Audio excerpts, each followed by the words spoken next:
The night sky over Tehran was deceptively quiet, but deep inside Iran's military infrastructure, movement was underway.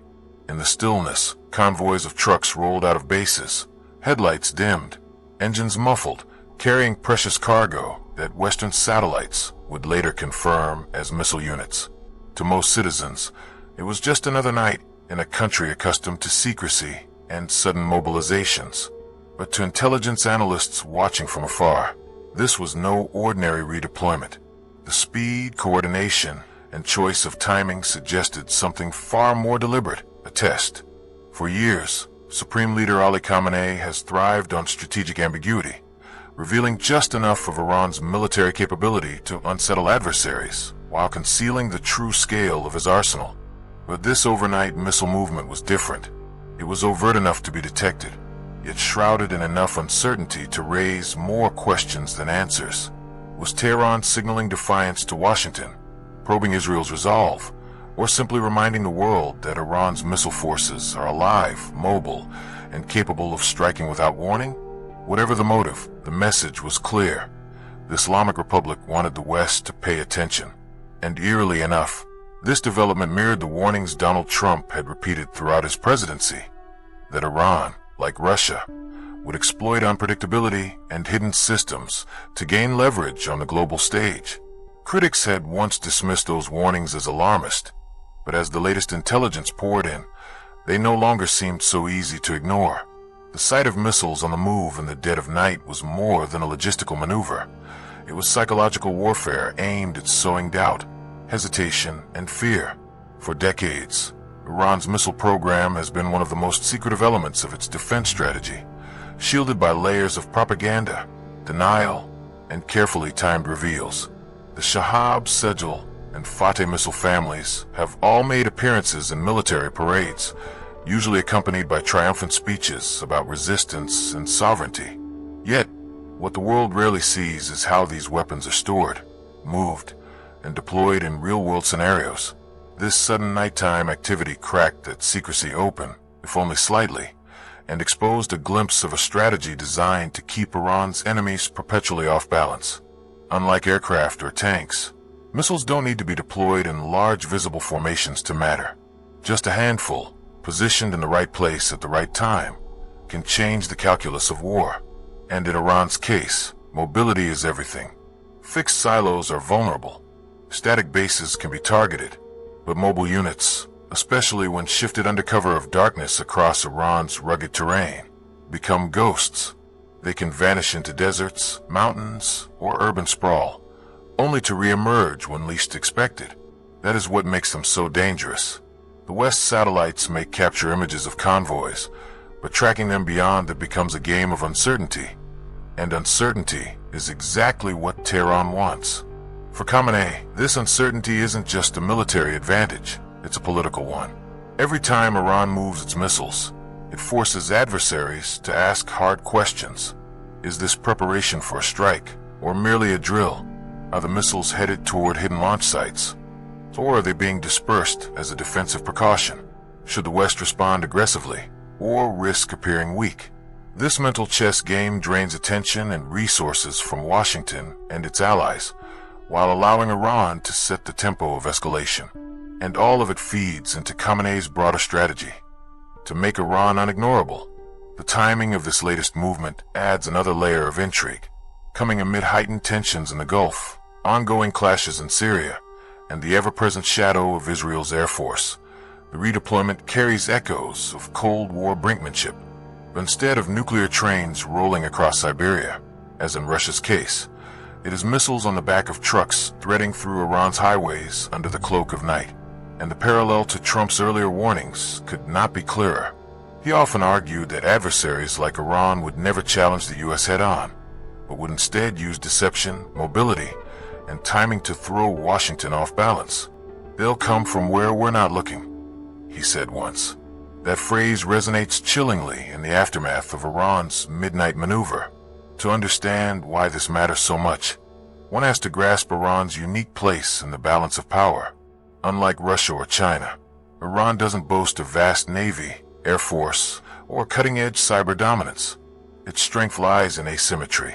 Proxy militias across the Middle East, underground enrichment facilities, and missile forces capable of reaching regional adversaries are the tools by which Tehran compensates for its conventional weaknesses. And among those tools, mobile missiles are the crown jewel. They allow Iran to strike at Israel, threaten American bases, or intimidate Gulf monarchies without ever firing a shot, because the mere possibility that they could be used is enough to alter enemy planning. That's the genius and the terror of Khamenei's playbook. What makes this moment even more unsettling is the broader geopolitical backdrop. Washington is already stretched by commitments in Europe and Asia, while Israel is engaged in an unending shadow war with Iranian forces in Syria. Add to this the volatility of Gulf shipping lanes and the constant threat of miscalculation, and the introduction of mobile missile movements creates a perfect storm of uncertainty. For every convoy Iran rolls at midnight, planners in Tel Aviv, Washington, and Riyadh must assume the worst-case scenario. The cost of underestimating Tehran is too high. This is why Trump's warnings echo so strongly now.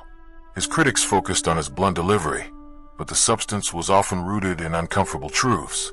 Iran does not need to match the West in raw power. It only needs to inject enough unpredictability to paralyze decision-making. The nuclear negotiations of the past decade showed this clearly. Iran dragged talks out, played factions against each other, and used brinkmanship to gain concessions without ever giving up the leverage of potential weapons capability.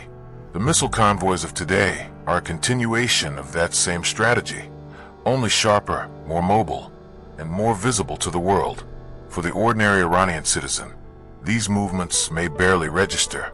Life goes on, with economic hardship, sanctions, and political repression shaping daily existence far more than the abstract maneuvers of missile units. But for the regime, every movement of hardware is theater. It is designed to send messages beyond Iran's borders, to Washington, to Brussels, to Riyadh, and most importantly, to Jerusalem. Each convoy whispers the same refrain: we are not weak, we are not contained, and we can strike if pushed. And that whisper, amplified by satellite photos and intelligence briefings, becomes a roar in the halls of Western power. The truth is, nobody outside the upper echelons of Iran's military command knows whether those missiles were moved for a drill, a deployment, or a simple dispersal. But the effect is the same. The West is unsettled, its analysts forced to spend endless hours speculating on intentions, and its leaders nudged closer to that uncomfortable space where caution and paranoia blur. Khamenei knows this. He has watched as uncertainty has become a weapon in itself, and with each carefully timed maneuver, he ensures that Iran remains lodged firmly in the minds of its adversaries, not as a predictable opponent, but as a shadowy presence that could erupt into action at any moment. In this way, the overnight movement of missile units is not just a military event. It is a message that Iran, much like Russia before it, has embraced the art of unpredictability as its most potent form of deterrence. And as the world watches the convoys fade into the darkness, the echoes of Trump's prophecy grow louder. Iran will not strike from the front, but from the shadows, where hesitation is deadly and certainty is impossible. This is the landscape the West must now navigate, and it is one filled with more questions than answers. In the wake of Iran's sudden missile redeployment, the reaction across Western capitals was immediate but fragmented. Intelligence cables raced across Washington, Brussels, and Tel Aviv, each bearing the same unsettling images: trucks carrying long cylindrical canisters, escorted by military convoys, vanishing into the Iranian night. The ambiguity of these movements was precisely what made them so destabilizing. To seasoned observers, this was no mere logistical shuffle. It was a calculated move meant to inject uncertainty into an already fragile security environment. Iran had once again forced its adversaries to think less about what they could see, and more about what they might be missing. And it is in that space of doubt where Tehran wields its greatest power. The United States, already burdened by strategic overstretch, now faced a dilemma with no easy answers. To downplay the movement's risked looking weak, particularly as hawks in Washington argued that Khamenei was probing for soft spots in American resolve. But to overreact could trigger exactly the kind of crisis Iran seemed eager to create, one where fear and suspicion spiral into confrontation. Inside the Pentagon, war gamers were forced to dust off scenarios that had long been filed away under unlikely but catastrophic. What if a mobile missile launch occurred without warning? What if Iran, emboldened by the opacity of its movements, used this redeployment as cover for preparing a genuine strike? These are not questions that lend themselves to calm deliberation, and that's the trap. Khamenei knows his adversaries cannot afford to guess wrong, and so he maneuvers them into perpetual vigilance, where the costs of maintaining readiness bleed into political willpower. Israel's concerns were even more visceral. Unlike the US, which could afford a degree of strategic patience, Israel's geography leaves little room for error. A missile launched from western Iran could reach Tel Aviv in minutes. That compressed timeline magnifies every intelligence report, every convoy sighting, into a potential existential threat. For Israeli planners, the stakes aren't abstract, they're survival. And so, the sight of Iran's shifting missile units overnight is more than a geopolitical signal. It is a direct challenge to Israel's doctrine of preemption. The question becomes painfully sharp. Does Israel strike first to neutralize a threat that may not be imminent, or does it gamble on restraint, hoping that what looks like preparation is merely theater? History shows that when pushed into such dilemmas, Israel has often erred on the side of action. But action against Iran's dispersed, mobile systems is infinitely more complicated than a strike on a single reactor or weapons depot. This is where Trump's warnings echo in unsettling detail. He often said that America's adversaries would exploit the one weakness the West could never fully overcome: hesitation. The nuclear train in Russia, the proxy militias in Syria, and now the missile convoys of Iran all play to the same principle. They do not challenge directly. They create shadows, ambiguities, and doubts. And those doubts force democracies, with their slow deliberative processes, into a constant disadvantage. Trump's critics may have bristled at his bluntness, but the underlying logic now feels prophetic. Iran's missiles on the move at midnight are not just military assets. They are instruments of political theater designed to expose hesitation in Washington and Jerusalem alike. For Europe, the development is no less alarming, though the perspective is different. European leaders have long preferred a strategy of engagement, betting on diplomacy and economic incentives to temper Iran's ambitions. The overnight missile movements cast a cold light on the limits of that approach. What does engagement mean when Tehran can, at will, inject fresh uncertainty into the security landscape? What is the value of negotiation if Iran holds the ability to remind the West, at any moment, that it retains the capacity to escalate militarily? For Brussels, the nightmare is not just missiles flying toward Israel or Gulf states, but the cascading instability that would ripple through global markets. Oil prices, shipping lanes, refugee flows, all could be disrupted by a single miscalculation. And the fact that those disruptions could be triggered by nothing more than the movement of missile trucks makes them all the more unnerving. Iran's strategy also exploits a truth about modern surveillance. Satellites, drones, and electronic intercepts create an illusion of omniscience, a belief that nothing can move unseen. Yet Tehran has demonstrated that even in an age of high-resolution imagery and AI-assisted tracking, mobility and deception can still prevail. A convoy seen at 2 a.m. may disappear into the mountains by dawn, leaving analysts chasing ghosts across vast terrain. That uncertainty is compounded by Iran's talent for masking military movements as civilian logistics. Trucks hauling missiles can look indistinguishable from trucks carrying construction materials or industrial goods. And when those convoys slip into the chaos of urban traffic or the emptiness of desert highways, they become needles in a haystack. For adversaries, the search becomes endless, a costly game of hide and seek where the advantage always rests with the one hiding. Inside Iran, state-controlled media barely acknowledges these maneuvers, framing them only as routine exercises or defensive preparations. But within the corridors of power, the symbolism is deliberate.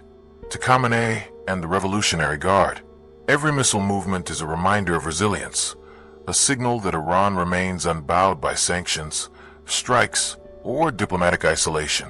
It is theater for both domestic and foreign consumption. To ordinary Iranians struggling under economic strain, the message is clear.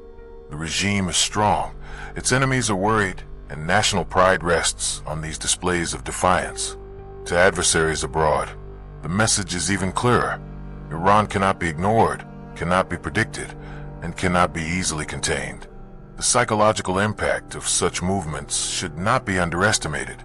Military planners in Washington or Tel Aviv may try to separate signal from noise, but the very act of questioning intentions is part of the design. Every ounce of doubt consumes energy, resources, and political capital. Every false alarm weakens resolve.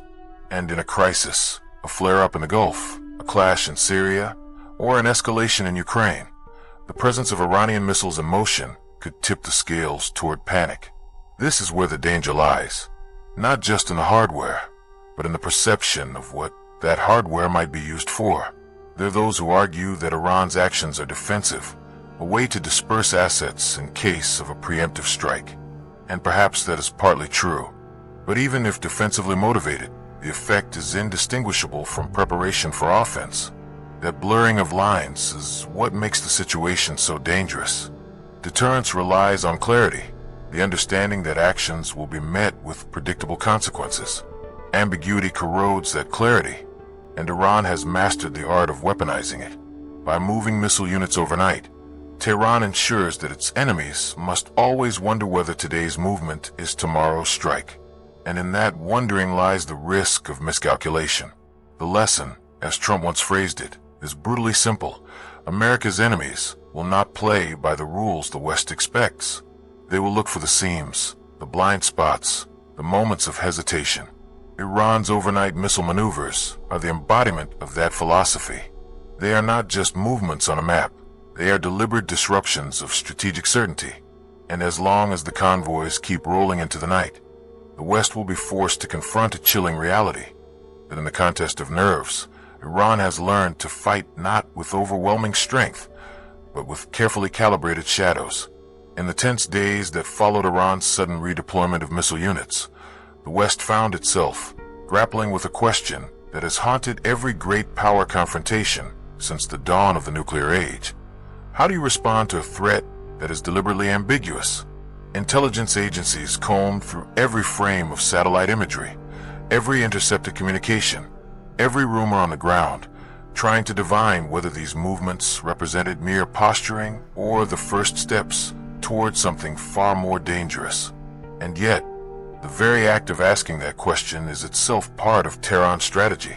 By moving missiles under the cover of darkness, the Iranian leadership had thrown its adversaries into a state of constant second-guessing, where restraint risks appearing weak, and action risks triggering catastrophe. In Washington, the debates were fierce and familiar. Hawks demanded a show of force, arguing that silence would only embolden Khamenei to push further. Doves cautioned that overreaction could lock the U.S. into yet another cycle of escalation with no clear off-ramp. Between them sat policymakers caught in the reality that both sides were right, and both were wrong. Iran's gambit had revealed not just a military challenge, but a psychological one. The West, used to clearly defined threats and measurable risks, now had to contend with a moving target that thrived on uncertainty. This was not a battle of missiles alone. It was a battle of perceptions, of nerves, of who could endure the longest in a contest without rules. For Israel, the margin for patience was razor-thin. Each hour that passed without clarity meant living under the possibility of sudden annihilation. Military planners drew up strike packages, weighing the risks of hitting convoys on the move, knowing that a miscalculation could ignite the very war they sought to prevent. Diplomats, meanwhile, pressed Washington to act, to demonstrate solidarity not just through words, but through deterrent posture. And yet, as Israeli officials privately admitted, even the most successful strike could not guarantee eliminating the threat. Missiles dispersed across rugged terrain, hidden in tunnels or disguised as civilian cargo, would always leave enough ambiguity to sustain fear. Europe, too, struggled to find footing.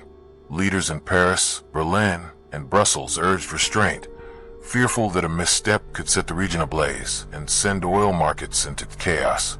Yet they also recognized the futility of diplomacy in a moment when Tehran held all the cards of uncertainty.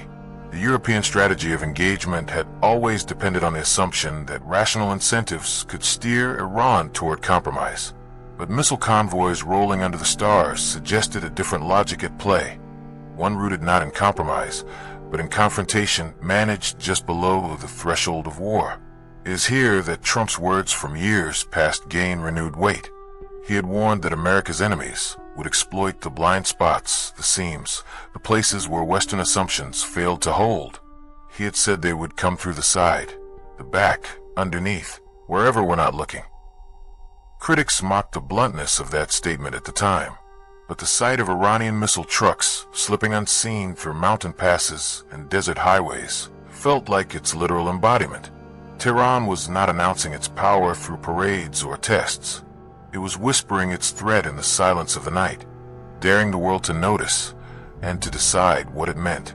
The broader question, however, was not about missiles at all. It was about intent. Why now? Why at this moment, when Iran faces crippling sanctions, internal unrest, and the lingering costs of regional proxy wars? Analysts debated whether Khamenei's move was primarily defensive, a hedge against potential strikes, or whether it was meant to project strength at a time of weakness. Still others argued it was bargaining theater, a way to raise the stakes in negotiations over sanctions relief or nuclear enrichment. But beneath all those interpretations lurked a more unsettling possibility, that the very point was to remain unreadable. For in unreadability lies leverage, and in leverage lies survival. The nightmare scenario, of course, is miscalculation.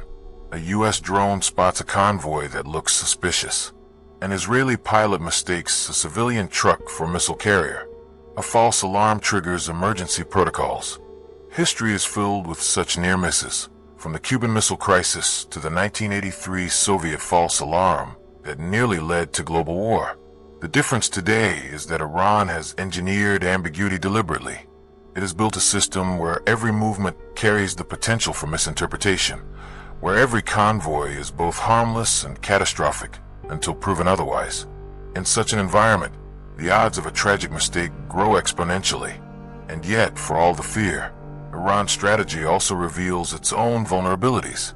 A state that relies so heavily on psychological games risks exposing the fragility of its power. Each missile convoy may project strength, but it also underscores weakness, the inability to compete conventionally, the need to hide rather than to parade, the reliance on shadows instead of sunlight. For Khamenei, the gamble is that those shadows will be enough to deter adversaries without provoking their wrath. But gambles, by their nature, can fail. As Western leaders weigh their options, three paths emerge. One is deterrence through clarity, making it unmistakably clear that any use of these missiles, regardless of how they are deployed, will bring overwhelming retaliation. This is the logic of mutually assured destruction, the same grim principle that kept the Cold War cold. The second is technological, pouring resources into surveillance, AI tracking, and rapid strike capabilities, designed to neutralize mobile threats before they can launch. This path carries risks of spiraling into a new arms race, one fought in shadows and silence, with enormous costs. The third is diplomacy, fragile, unlikely, but perhaps the only path that could defuse the crisis without catastrophe. Bringing missile movements under the umbrella of arms control would require levels of trust that feel almost impossible today. Yet history reminds us that even bitter rivals have at times chosen survival over annihilation. Whichever path is chosen, the stakes are profound. Iran's midnight convoys are more than military maneuvers. They are symbols of a world sliding back into an era many thought had passed. An era where shadows matter as much as weapons, where perception is as potent as firepower, where the line between deterrence and disaster is paper-thin. For a generation that believed the great nuclear standoffs of the 20th century were consigned to history, the return of such ambiguities is a sobering wake-up call. In the end, the question is not whether Khamenei intends to launch these missiles. The question is whether the mere possibility of their launch will be enough to paralyze his adversaries, to sow doubt, to fracture alliances, to force concessions. If so, then the missiles will have achieved their purpose without ever leaving the rails or the roads they travel. And that, perhaps, is the true genius of the strategy. So as the world watches those convoys vanish once more into the Iranian night, one truth becomes impossible to ignore. This is not just about weapons. It is about will. It is about whether the West can adapt to a game played in the shadows, or whether it will remain forever a step behind, second-guessing, hesitating, doubting. Trump's warnings may have been derided at the time, but today they ring with theory clarity. For in the quiet rumble of missile trucks rolling unseen, we hear not just the echo of past crises, but the drumbeat of a dangerous new era, one where hesitation itself may prove the deadliest weapon of all.